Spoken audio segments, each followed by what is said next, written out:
Materi kita kali ini adalah sifat-sifat operasi hitung. Ada 3.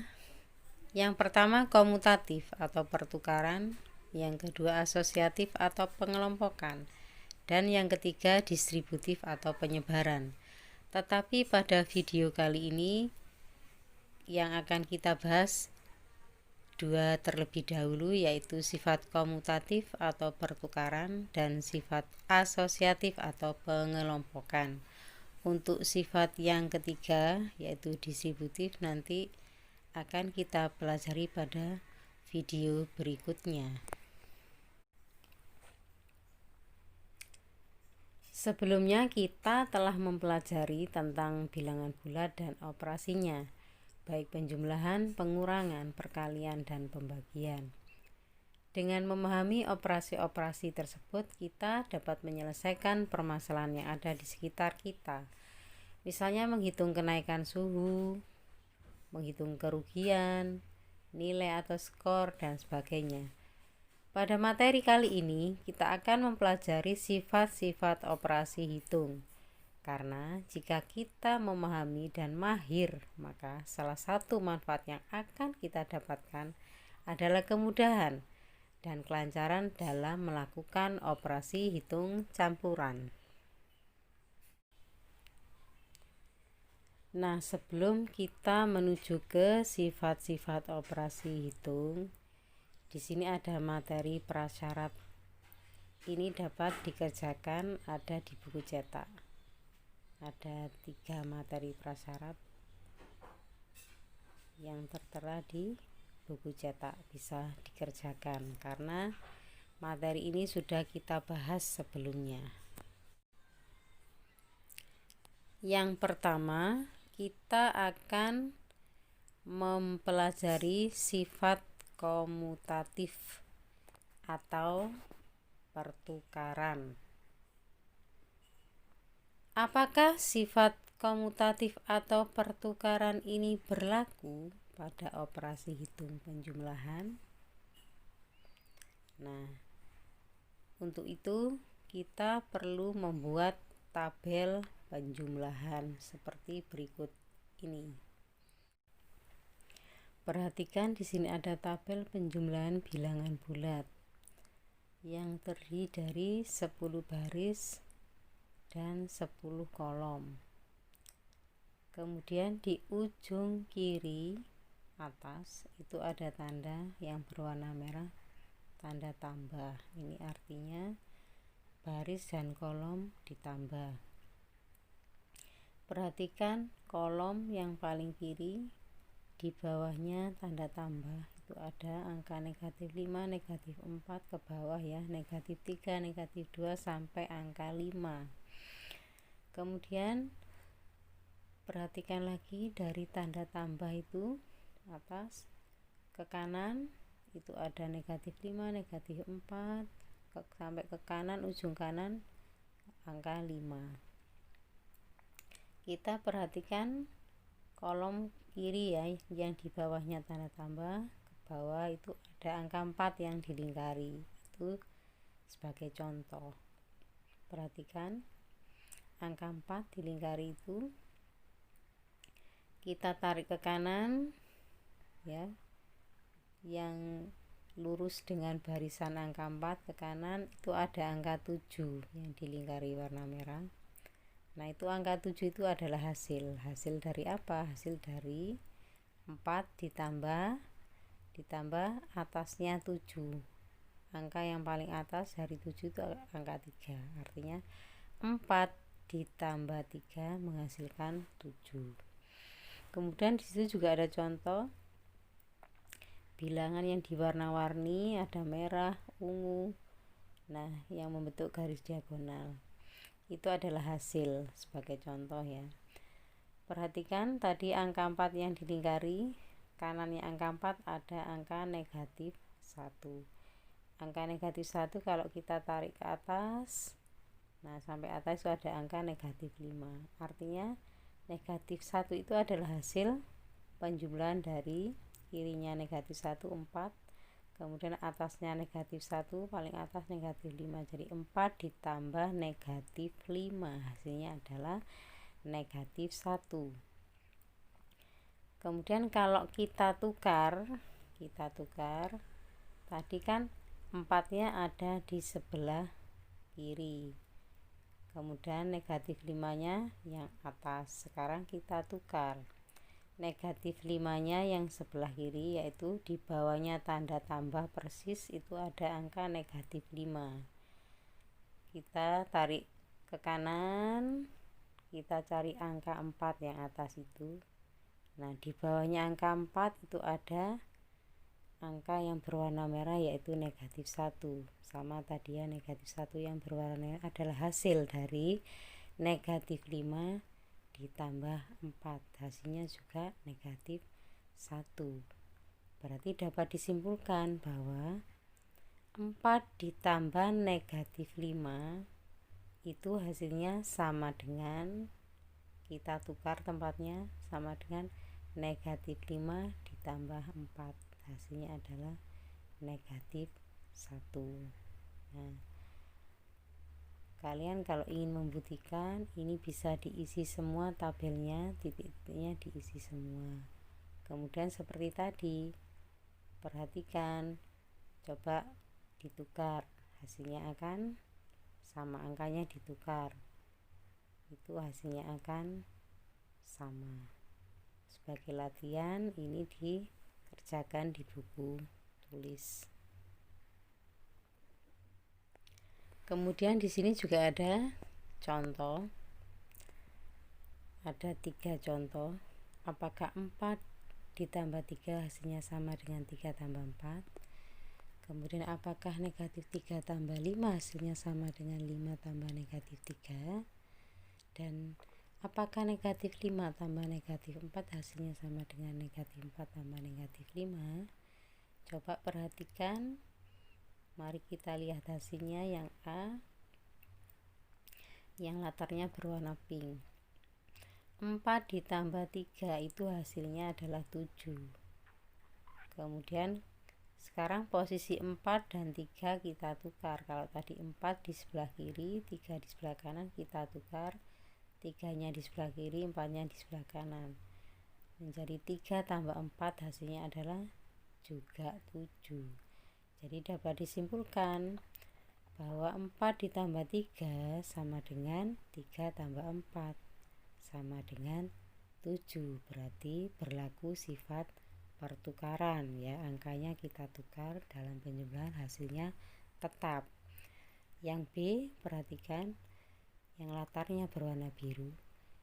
Coba kita buktikan, negatif 3 tambah 5 itu kan hasilnya 2. Sekarang kita tukar, 5-nya di sebelah kiri, negatif 3-nya di sebelah kanan. Jadi 5 tambah negatif 3 hasilnya juga 2. Jadi negatif 3 tambah 5 itu sama juga artinya dengan 5 tambah negatif 3, hasilnya sama-sama 2. Jadi berlaku sifat pertukaran atau komutatif.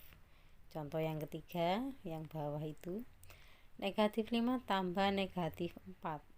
Kalau kita ibaratkan hutang 5, hutang lagi 4, hutangnya menjadi 9. Hutang artinya negatif, jadi negatif 9. Kemudian kita tukar, negatif 4-nya di sebelah kiri, negatif 5-nya di sebelah kanan. Menjadi negatif 4 ditambah negatif 5.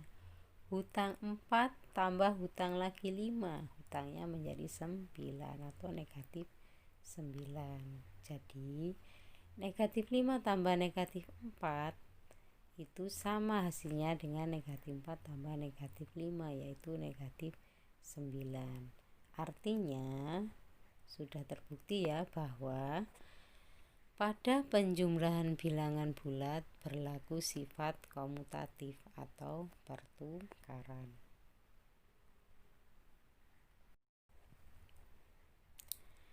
Lalu, apakah sifat komutatif atau pertukaran ini juga berlaku pada operasi hitung perkalian? Nah, mari kita buktikan. Sama seperti penjumlahan tadi bisa kita buat tabel, yaitu tabelnya tabel perkalian. Seperti ini, sama angkanya ya, kolomnya sama, barisnya juga sama. Kita buat saja contoh yang sama. Sebenarnya dibuat angka-angka yang lain juga boleh. Perhatikan, itu tandanya kalau tadi tambah, sekarang yang ujung kiri atas tanda kali. Ke bawah ada negatif 5, negatif 4, sampai ke bawah itu paling bawah 5. Kemudian yang atas sebelah kanannya kali, ada negatif 5, negatif 4, sampai ujung kanan itu 5. Kemudian perhatikan kolom kiri, ada angka 4 yang dilingkari itu.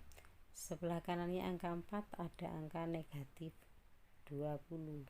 Nah, itu adalah hasil dari perkalian 4 kali angka yang di atasnya negatif 20, paling atas itu negatif 5. Jadi negatif 20 itu adalah hasil dari perkalian 4 kali negatif 5. Hasilnya negatif 20. Kemudian kalau kita tukar, tadi kan 4-nya yang di sebelah kiri kita tukar, sekarang negatif 5-nya yang di sebelah kiri. Di bawahnya tanda kali, bawahnya itu ada angka negatif 5. Kemudian kita tarik ke kanan sampai angka atas, angka 4. Nah, itu berarti negatif 5 kali 4, hasilnya juga negatif 20. Artinya apa? Sama ya, berarti 4 kali negatif 5 itu hasilnya sama dengan negatif 5 kali 4. Jadi posisinya kita tukar, angka-angkanya hasilnya sama. Nah, untuk membuktikan kalian bisa mengisi tabel ini, silakan diisi titik-titiknya, bisa disalin di buku tulis untuk membuktikan bahwa pada perkalian itu berlaku juga sifat komutatif atau pertukaran. Di sini juga ada contoh, ada 3 contoh A, B, C. Yang A, 4 kali 3, apakah hasilnya sama dengan 3 kali 4? Yang B, negatif 3 kali 5, apakah hasilnya sama dengan 5 kali negatif 3? Yang C, negatif 5 kali negatif 4, hasilnya akan sama dengan negatif 4 kali negatif 5. Perhatikan yang A, yang latarnya berwarna pink, 4 kali 3 itu hasilnya 12. Sekarang kalau kita tukar posisinya, 3 di sebelah kiri, 4-nya sebelah kanan, menjadi 3 kali 4, hasilnya sama juga dengan 12. Artinya 4 kali 3 itu sama dengan 3 kali 4, karena hasilnya sama-sama 12. Berarti berlaku sifat pertukaran atau komutatif ya pada perkalian. Contoh yang B, negatif 3 kali 5 sama dengan negatif 15. Kemudian kita tukar posisinya, 5-nya di depan, negatif 3-nya di kanan. Jadi 5 kali negatif 3, hasilnya juga negatif 15. Jadi negatif 3 kali 5 itu sama dengan 5 kali negatif 3, yaitu sama-sama negatif 15 hasilnya. Berarti berlaku sifat komutatif atau pertukaran pada operasi hitung perkalian. Demikian pula dengan contoh yang ketiga, yang latarnya berwarna merah. Negatif 5 kali negatif 4 itu sama dengan 20. Kalau kita tukar, negatif 4 di depan, negatif 5 di kanan. Negatif 4 kali negatif 5 sama hasilnya 20. Jadi bisa disimpulkan negatif 5 kali negatif 4 itu sama juga dengan negatif 4 kali negatif 5. Hasilnya sama-sama negatif 15. Sehingga dari ketiga contoh ini sudah jelas ya bahwa sifat pertukaran atau komutatif itu berlaku juga pada perkalian bilangan bulat. Nah, ternyata sama kan hasilnya ya. tadi antara penjumlahan dan perkalian, kalau angka-angkanya kita tukar hasilnya sama. Jadi kesimpulannya, kalau kita misalkan angka-angka tadi kita misalkan huruf A dan B, maka dapat disimpulkan bahwa sifat A tambah B itu sama dengan B tambah A. Ini dinamakan sifat komutatif terhadap penjumlahan. Kemudian sifat yang berikutnya A kali B sama dengan B kali A, dinamakan sifat komutatif terhadap perkalian. Insya Allah mudah ya untuk sifat pertukaran ini. Nanti kalau ingin lebih paham bisa mengerjakan soal-soal di buku cetak, dan di LKS itu ada soal-soal tentang sifat komutatif penjumlahan dan perkalian. Nah, kalau tadi kita sudah membuktikan bahwa sifat komutatif atau pertukaran itu berlaku pada operasi hitung, penjumlahan dan perkalian bilangan bulat.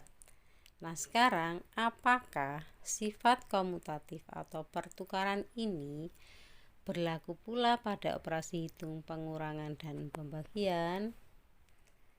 Untuk membuktikan, kalian bisa melakukan penyelidikan melalui tabel ini. Di sini ada penyelidikan berlaku atau tidak berlakunya sifat komutatif pada operasi hitung pengurangan dan pembagian bilangan bulat. Di sini ada 3 kolom. Yang pertama kita beri judul kolom 1, kemudian kolom 2, dan kolom ketiga berisi tentang simpulan hasil, yaitu sama atau tidak sama hasilnya. Sebagai contoh, baris yang pertama ini, kolom 1, baris yang pertama, 100 dikurangi 20. Jadi angka yang sudah di kiri itu 100, kanan itu 20. 100 dikurangi 20 itu kan sama dengan 80. Nah, bagaimana kalau kita tukar posisinya? 100 kita tukar di sebelah kanan, 20-nya kita tukar sebelah kiri. Nah, ini di kolom 2 kita tukar menjadi 20 dikurangi 100. Coba perhatikan, apakah 20 dikurangi 100 itu 80? Tidak ya. 20 dikurangi 100 itu adalah negatif 80. Kalau yang kolom 1 hasilnya 80, yang kolom 2 hasilnya negatif 80. Sama apa tidak ini? Kalau angkanya sama tetapi tandanya berbeda. Yang sebelah kiri 80 itu positif, yaitu di kolom 1 positif, yang di kolom 2 hasilnya adalah negatif. Artinya tidak sama. Jadi kesimpulannya kalian simpulkan ya. Berarti berlaku apa tidak komutatif ini terhadap pengurangan kalau hasilnya tidak sama. Nah, nanti bisa kalian tulis di bawah, nanti ini disalin di buku tulis, kemudian nanti dibuat kesimpulan, kalian tulis berlaku apa tidak komutatif terhadap pengurangan. Begitu pula dengan pembagian, ini ada 100 dibagi 20, hasilnya berapa, nanti ditulis sama dengan berapa, kemudian 20 dibagi 100 juga berapa, nanti hasilnya apakah sama. Kalau tidak sama artinya tidak berlaku, kalau hasilnya sama hasilnya berlaku. Nanti ditulis juga kesimpulannya ya. Pembagian itu, pada pembagian apakah berlaku sifat komutatif itu, ditulis kesimpulannya di buku tulis.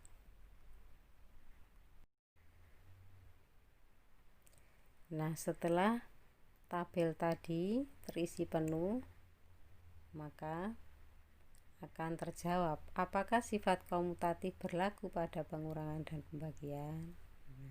Setelah mengisi tabel tadi di atas, maka dapat disimpulkan, nanti ditulis bisa ditulis seperti itu ya, bahwa sifat komutatif. Nah, itu bagaimana menurut kalian?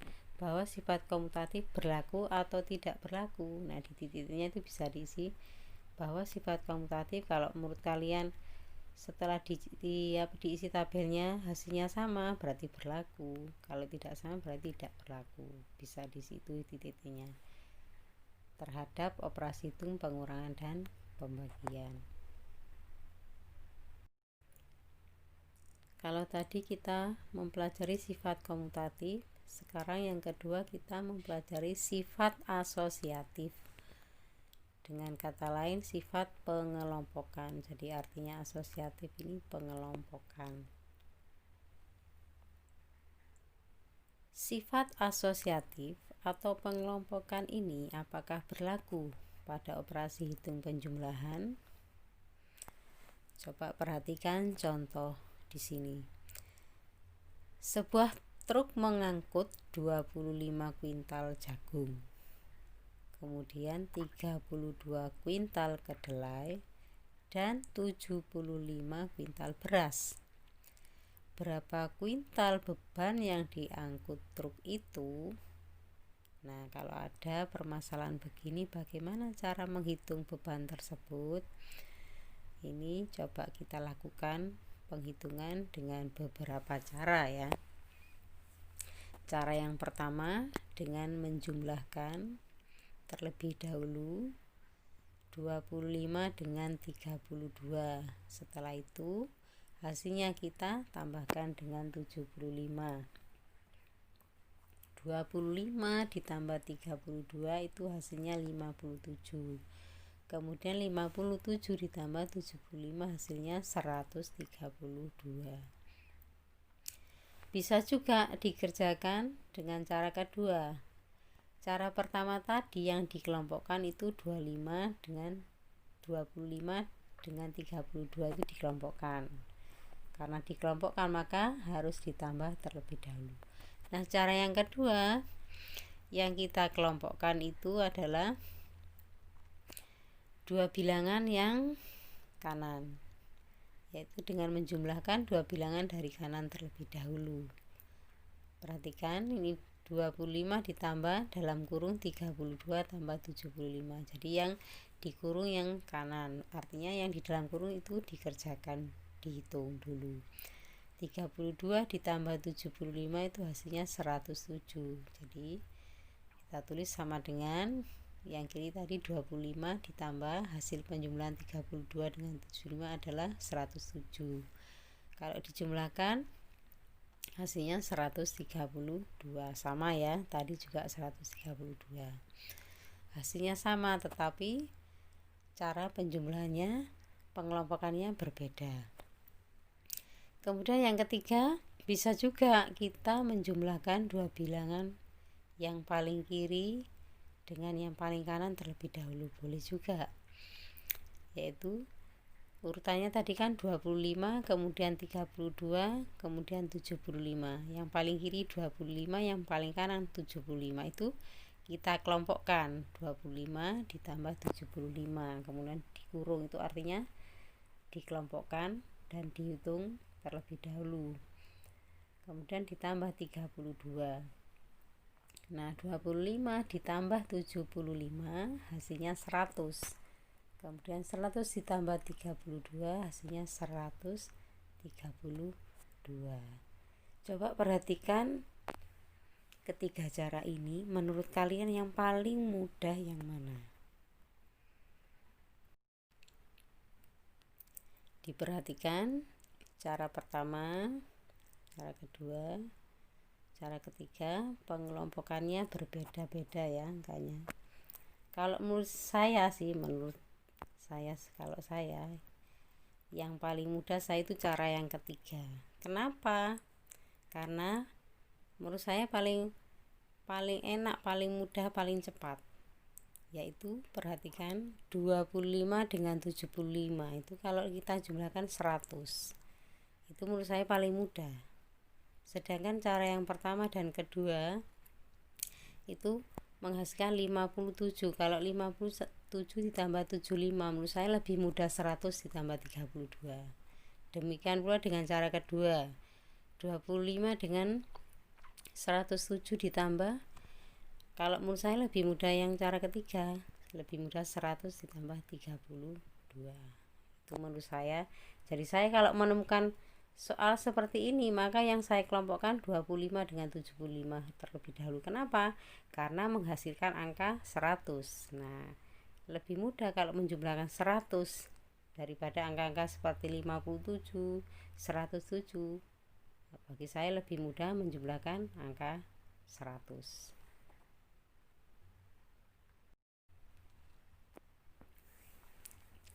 Manakah cara yang paling mudah di antara 3 cara tersebut?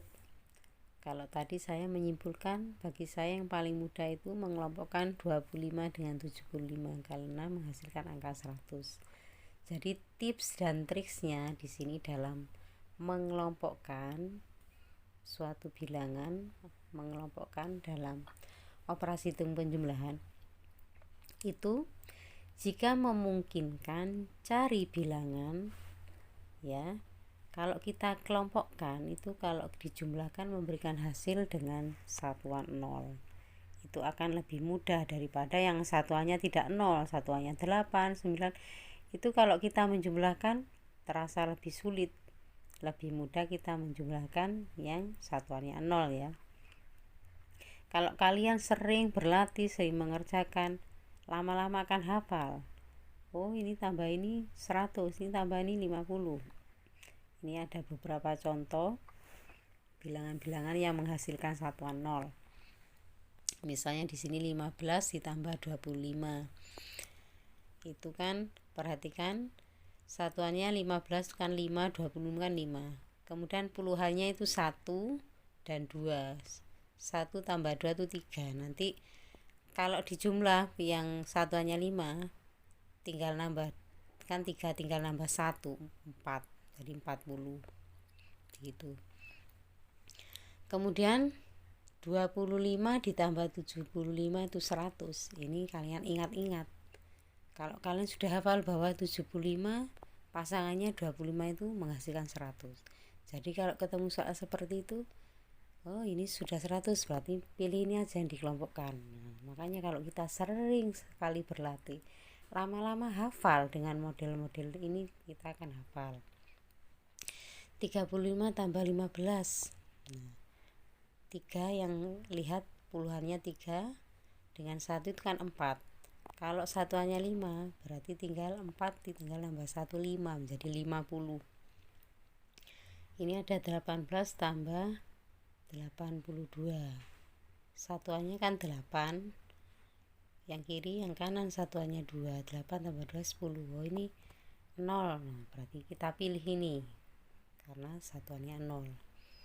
Dilihat satuannya 8 tambah 2 kan 10. Oh 0, berarti pilih ini yang kita kelompokkan. 24 tambah 26, satuannya 4 dan 6. Kalau kita tambahkan 10, nah satunya 0, kita pilih. Itu ya, perhatikan semuanya ini contoh-contoh yang memberikan hasil satuan 0. Ini kalau sering kita kerjakan hafal.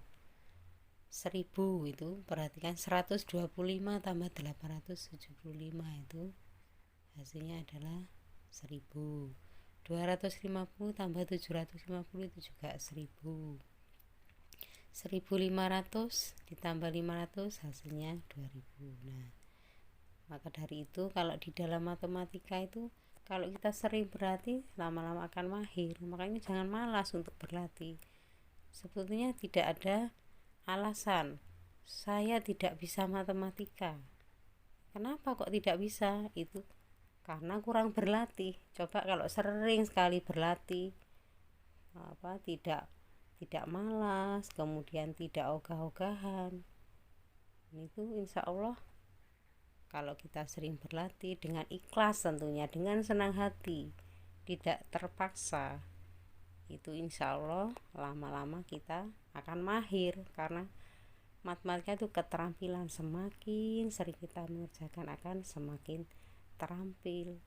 Jadi jangan mengeluh, jangan menganggap matematika itu sulit. Kalau kita sudah mengatakan di otaknya sulit, maka akan sulit juga. Maka di otak kita ditanamkan matematika itu mudah. Nah, supaya mudah harus sering berlatih. Kok tidak bisa? Kalau tidak bisa ya bertanya pada siapa? Kepada ibu guru juga bisa, kepada orang tua mungkin juga bisa. Yang penting adalah tekad dan niat untuk bisa. Itu kalau kita sudah punya modal niat, insya Allah akan lebih mudah dalam mengerjakan.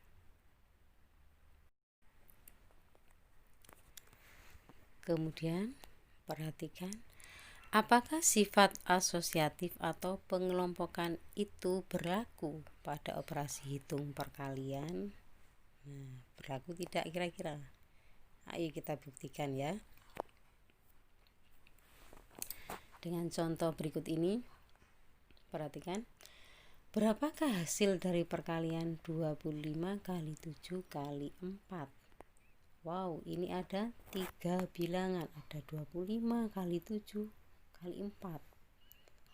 Wah, kalau dilihat langsung 3, apa bisa ini mengerjakan perkalian 3 bilangan? Nah, inilah kegunaannya kenapa kita belajar sifat asosiatif. Nah, dengan asosiatif maka kita kelompokkan terlebih dahulu supaya menghitungnya menjadi lebih mudah. Jadi sebenarnya kalau kita benar-benar memahami apapun materi yang kita pelajari dalam matematika itu pasti ada manfaatnya, pasti ada tujuannya. Contohnya ya belajar sifat asosiatif. Ternyata untuk memudahkan berhitung yang lebih dari 2 bilangan. Ini ada 3 bilangan yaitu 25, ada 7, ada 4 yang kita kalikan. Mari kita lakukan penghitungan dengan beberapa cara seperti penjumlahan tadi. Kita coba cara yang pertama, yaitu dengan mengalihkan 2 bilangan dari kiri. Ya, dari kiri terlebih dahulu. Dari kiri itu ada 25 dan 7 ya. Itu kita kelompokkan. Artinya kita kalikan terlebih dahulu. 25 kali 7 itu kita kurung, artinya kita kelompokkan. 25 kali 7 hasilnya adalah 175. Kemudian kali 4. Nah, 175 kali 4 itu bisa kita kalikan dengan beberapa cara. Kalau Bu Guru dulu pernah mengajarkan dengan cara bersusun. Ketika di kelas 3 pernah diajarkan bersusun pendek, bersusun panjang. Ada juga cara pola kisi. Coba diingat-ingat kembali. Untuk saat ini kita belajar sifat dulu, nanti kalau ada kesulitan dalam perkalian insya Allah nanti akan kita pelajari cara perkaliannya. Sementara kita belajar dulu sifat-sifatnya ya. 25 kali 7 itu menghasilkan 175. Kemudian kali 4 hasilnya adalah 700. Itu cara yang pertama dengan mengelompokkan bilangan yang paling kiri.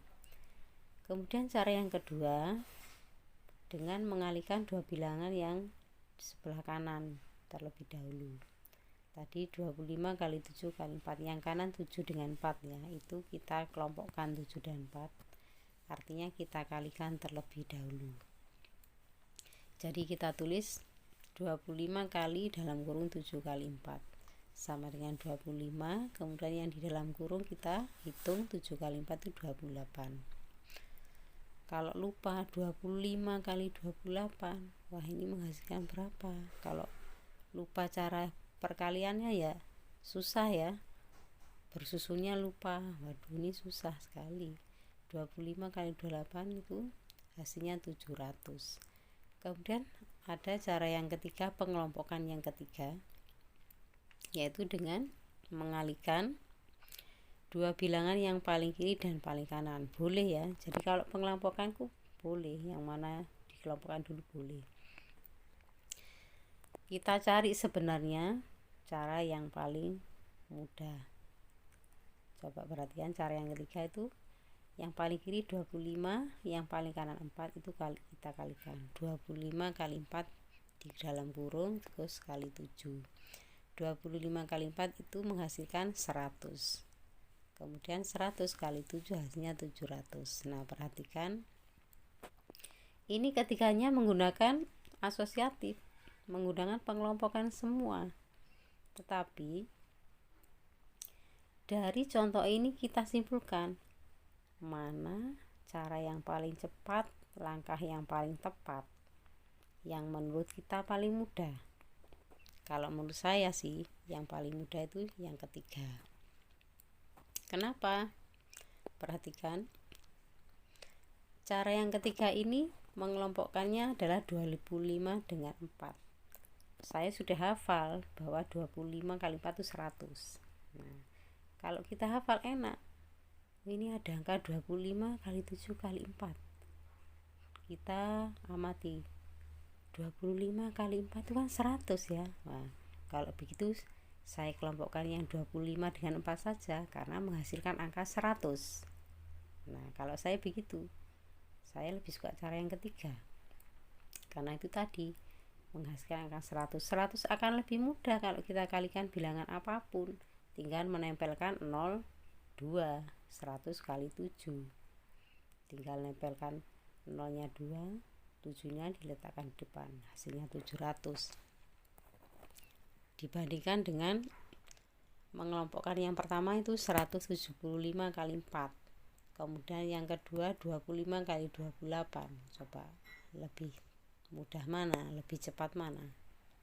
Kan lebih cepat yang 25 kali 4 itu 100. Ini pun demikian, kalau kalian sering mengerjakan perkalian akan hafal, oh 25 kali 4 itu 100, 20 kali 5 itu 100. Nah, angka-angka yang menghasilkan 100 menghasilkan angka 1000, 2000.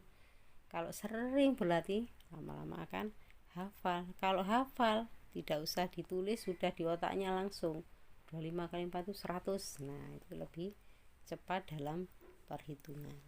Makanya kita tidak boleh antipati dengan matematika. Matematika itu sulit. Nah, padahal kita tidak berlatih. Lah bagaimana kita mengatakan mudah? Mengerjakan saja tidak mau. Kok bisa mengatakan itu sulit? Nah, kalau kita sering berlatih, tentunya kan kita menemukan berbagai model soal. Oh, ini soalnya seperti ini, akhirnya kita menjadi mudah. Sebetulnya anak-anak yang mengatakan sulit itu saya yakin karena jarang berlatih, tidak mau mengerjakan, di otaknya sudah tertanam kata sulit, akhirnya ya sulit beneran. Makanya jangan mengatakan matematika itu sulit. Matematika itu mudah. Insya Allah akan memberikan kemudahan, tentunya dengan banyak latihan. Itu ya, itu ternyata gunanya belajar sifat-sifat operasi hitung. Sekarang kita jadi tahu, makanya kenapa kita harus mempelajari ini. Ternyata untuk memudahkan dalam berhitung. Nah, manakah cara termudah? Tadi sudah kita simpulkan ya. Cara yang termudah tadi yang kalau yang angkanya 4 sama 25 itu dikelompokkan dulu supaya menghasilkan 100. Itu cara termudah. Sama dengan penjumlahan ada tips dan triknya. Sama tipsnya, jika memungkinkan cari bilangan yang jika dikalikan memberikan hasil dengan satuan 0. Ini ada beberapa contoh. Tadi sudah 25 kali 4 itu 100. Jadi dihafalkan, diingat-ingat bahwa 25 kali 4 itu 100. 5 kali 20 itu 100. Perkalian 5 itu sangat mudah. Kalau dengan bilangan genap, tinggal membagi bilangan genapnya dengan 2, kemudian hasilnya ditempeli 01. 5 kali 20, 20 itu kan genap, 20 nya dibagi 2 kan 10. Nah, tinggal nempeli 01 kan jadi 100. 10 kali 15 tinggal nempeli 0, 150.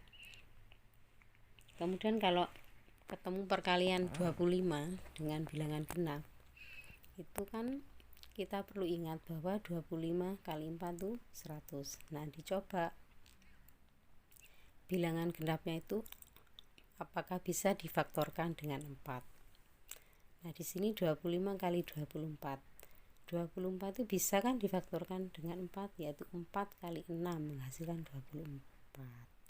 Berarti 25 kali 24 itu sama artinya dengan 25 kali 4 kali 6. Nah, 25 kali 4 kan 100. Maka tinggal mengalihkan 100 dengan 6 menjadi 600. 5 kali 18. Tadi mudah ya, kalau perkalian 5 bilangan genapnya dibagi 2, 18 dibagi 2 hasilnya 9, tinggal ditempelin 01 jadi 90. Kemudian 125 kali 8 itu menghasilkan angka 1000.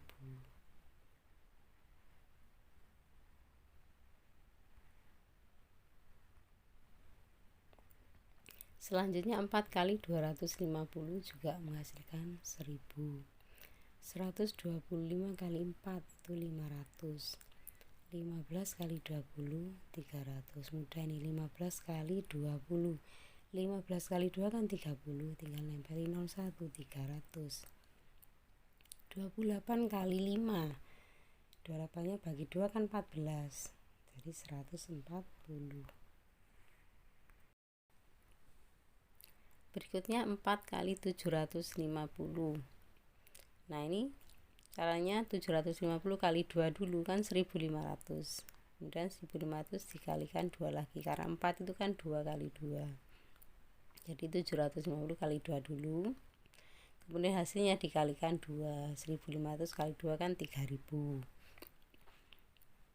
12 kali 25. Ingat, ini perkalian 25. Dilihat 12-nya bisa nggak difaktorkan dengan 4? Oh, bisa. 12 itu 4 kali 3. Berarti 4 kali 3 kali 25. 4 kali 25 kan 100. Nah, tinggal 100 kali 3 jadi 300. Kemudian ada 20 kali 50. 2 kali 5 kan 10. Ditempeli 02 jadi 0-nya 3 jadi 1000. Ini ada lagi contoh 14 kali 5. 14-nya dibagi 2 kan 7. Ditempeli 01 jadi 70. Nah, sebetulnya trik-trik sini harus sering kita latih. Nah, kalau kita sering berlatih akan lebih cepat juga dalam berhitung. Makanya jangan mengatakan matematika itu sulit, ternyata mudah kalau kita tahu trik-triknya. Nah, ini harus sering kita latih. Sebenarnya banyak di Google, di YouTube banyak sekali trik-triknya kalau kita ingin berlatih matematika. Yang penting adalah kemauan. Kalau ada kemauan maka tentu ada jalan. Jadi jangan mudah menyerah, jangan mengatakan matematika atau sulit sebelum kita mencoba mengerjakan. Belum mengerjakan kok sudah dikatakan sulit. Sulitnya dari mana? Mengerjakan saja belum. Ya, jadi dicoba dulu. Harus sering berlatih, harus tetap semangat untuk melatih mengerjakan matematika. Insya Allah kalau kita semangat akan menjadi mudah. Nah, untuk kesempatan kali ini kita sudah mempelajari dua sifat operasi hitung, yaitu komutatif dan asosiatif. Untuk sifat yang ketiga, distributif, nanti kita akan belajar di lain kesempatan, nanti di video yang berikutnya. Nah, untuk tugasnya ini kalian kan sudah memahami sifat asosiatif atau pengelompokan terhadap operasi hitung, penjumlahan, dan perkalian ya. Nah, coba ayo selidiki apakah sifat asosiatif juga berlaku untuk operasi hitung, pengurangan, dan pembagian. Nah, bisa dicoba dengan menggunakan contoh ya. Dicoba diutak-atik, tunjukkan dengan contoh. Kamu buat contoh. Kalau tadi kan penjumlahan A tambah B tambah C, kemudian A kali B kali C. Kalau pengurangan A dikurangi B dikurangi C, apakah sama nanti dengan A dengan B dikelompokkan pengurangannya atau A dengan C? Nah, dicoba-coba gunakan angka, terserah kalian angkanya berapa, dicoba saja. Buktikan apakah berlaku sifat asosiatif ini terhadap pengurangan dan pembagian. Ya, mungkin cukup sekian untuk materi kita kali ini.